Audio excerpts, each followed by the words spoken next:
ইন্নালহামদুলিল্লাহ আসসালাতু ওয়াসসালামু আলা রসুলিল্লাহ।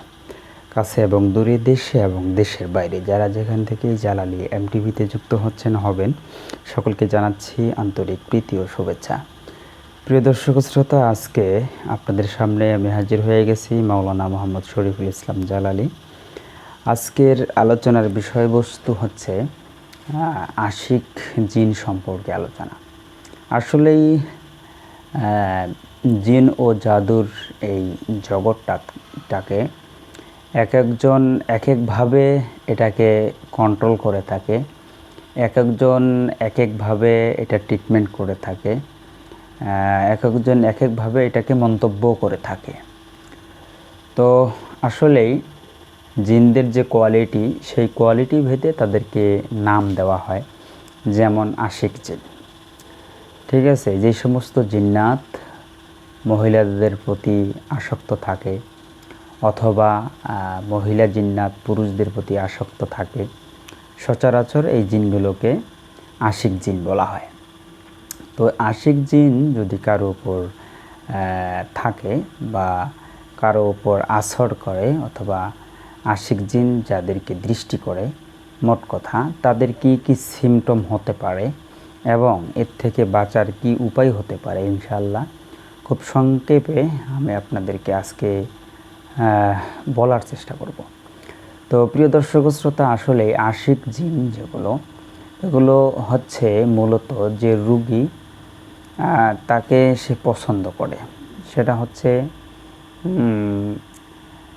সে যে পছন্দ করে এর জন্যে যদি সে যে মেয়েটিকে এই জিন্নাতটি পছন্দ করে, সে মেয়েটি যদি অবিবাহিত হয়, সেক্ষেত্রে দেখা যাবে এই মেয়েটির বিবাহ বন্ধ করা থাকবে।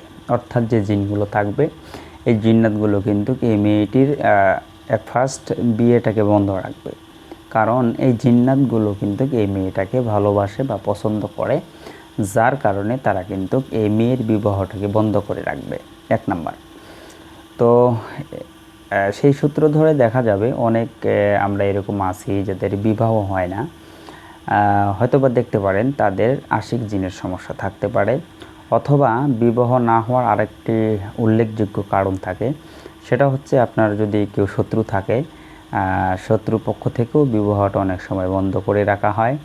অথবা কেউ যদি কারোর সাথে প্রেম ভালোবাসা করে, দেখা যায় আপনাকে না পাওয়ার কারণেও কিন্তু সে কোনো তান্ত্রিক বা জাদুকরের মাধ্যমে আপনার বিবাহটাকে বন্ধ করে রাখতে পারে।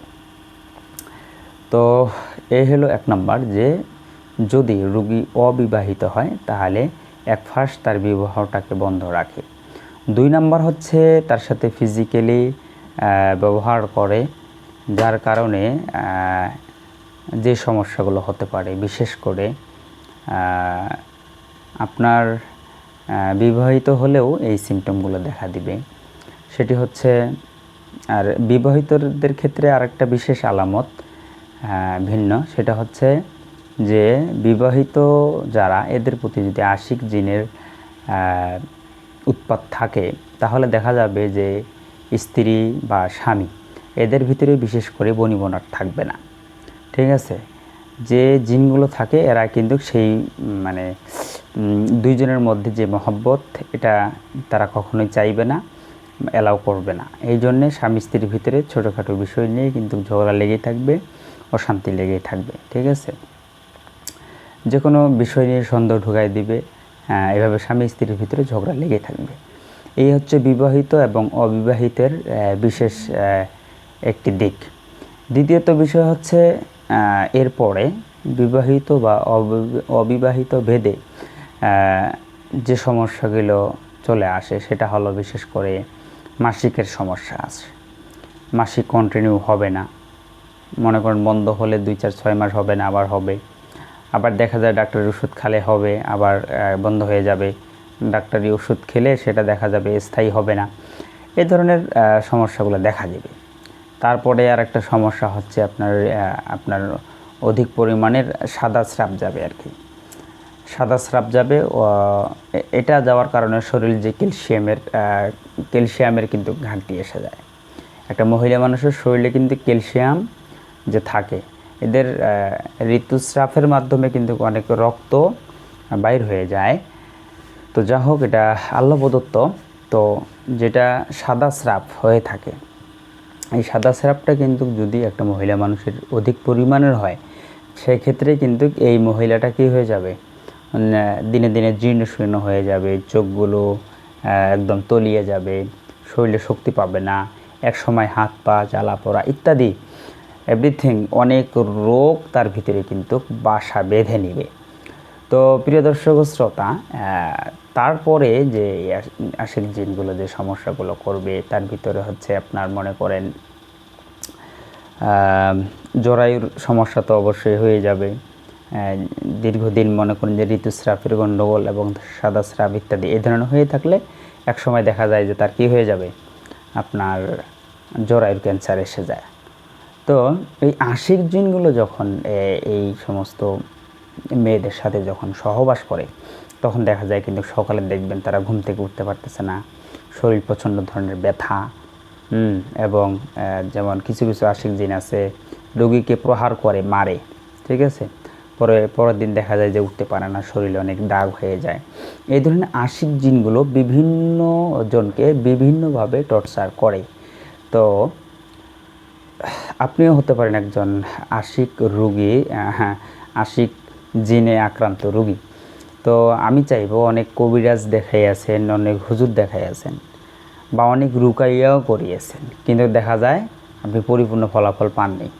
আমি আপনাকে বলবো যে শেষবারের মতো আমাদের জালালি এমটিভির ঠিকানায় আসতে পারেন। আশা করি যত বড়ই জিন্নাত হোক না কেন, ইনশাআল্লাহ আমাদের জালালি এমটিভিতে আসলে আমরা জিনগুলোকে দেখবেন যে সমস্ত হুজুর জিন হাজির করে রোগীর উপরে, এই জিনগুলোকে ধরে মারে কাটে বোতলে ঢুকায়, সেম আমরাও করি।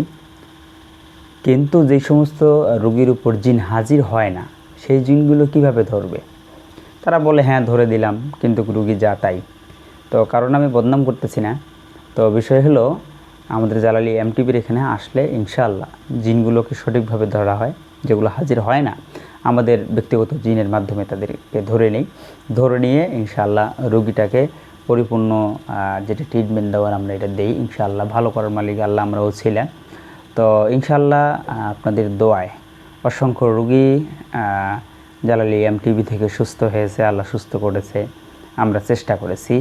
এতটুকুই আশাবাদী যে আপনারা আসলেও ইনশাআল্লাহ সঠিক ট্রিটমেন্টটি পাবেন। দ্বিতীয়ত কথা হলো যে হুজুর আমল, যে আমরা নিজেই আমল করে আশিক জিন থেকে পরিত্রাণ পেতে পারবো কিনা। আসলেই কিছু কিছু আশিক জিন আছে যেগুলো আমলের মাধ্যমে রিমুভ হয়ে যায়, কিন্তু যেগুলো জটিল ও কঠিন জিন্নাত, এই জিন্নাতগুলো কিন্তু রুগীর যে দোয়া কালাম এগুলো তো তারা জাদু মন্ত্রের মাধ্যমে কেটে দেয়। এমনকি যদি কোনো হুজুরও কিছু তেল বা পানি পড়ে দেয় বা কিছু রোকাইয়া দেয়, দেখা যায় এগুলো কিন্তু তারা কেটে দেয়। এই জন্য ফার্স্ট জিনগুলোকে আগে ধরতে হবে, ধরে বোতলে ঢুকাতে হবে, বা এদেরকে জেলখানায় বা মানে এটাকে আগে দূর করতে হবে। দূর করার পরে যে ক্ষতিগুলো শরীরের ভিতরে সৃষ্টি করেছে, সেগুলোর কাজ করলে, সেগুলোর আমল দিলে ইনশাআল্লাহ রোগীটি দ্রুত সুস্থ হয়। তবে যারা চিন্তা করবেন যে হুজুর আমি এত আমল করি, এত রুকাইয়া করি, ঠিক আছে, তারপরেও ভালো হন না, অতএব আপনাকে বলবো আপনার রুকিয়ে দিয়ে এটা সম্ভব না। কারণ আপনি যে পাওয়ারে আছেন তার চেয়ে বেশি পাওয়ারে কিন্তু আশিক জিন আছে। এই জন্যে আপনি আমল করবেন, অবশ্যই আপনাকে আমি আমল করতে নিষেধ করব না, অবশ্যই আমলের মাধ্যমে ফায়দা আছে, আমল করবেন। আর এই ধরনের জটিল ও কঠিন যারা আছেন, অবশ্যই আমাদের জালালি এমটিভির ঠিকানায় যোগাযোগ করতে পারেন। তো প্রিয় দর্শক শ্রোতা, যারা যেখানেই থাকেন সুস্থ থাকেন, সুন্দর থাকেন, জালালি এমটিভির সাথেই থাকেন। আসসালামু আলাইকুম ওয়া রাহমাতুল্লাহি ওয়া বারাকাতুহু।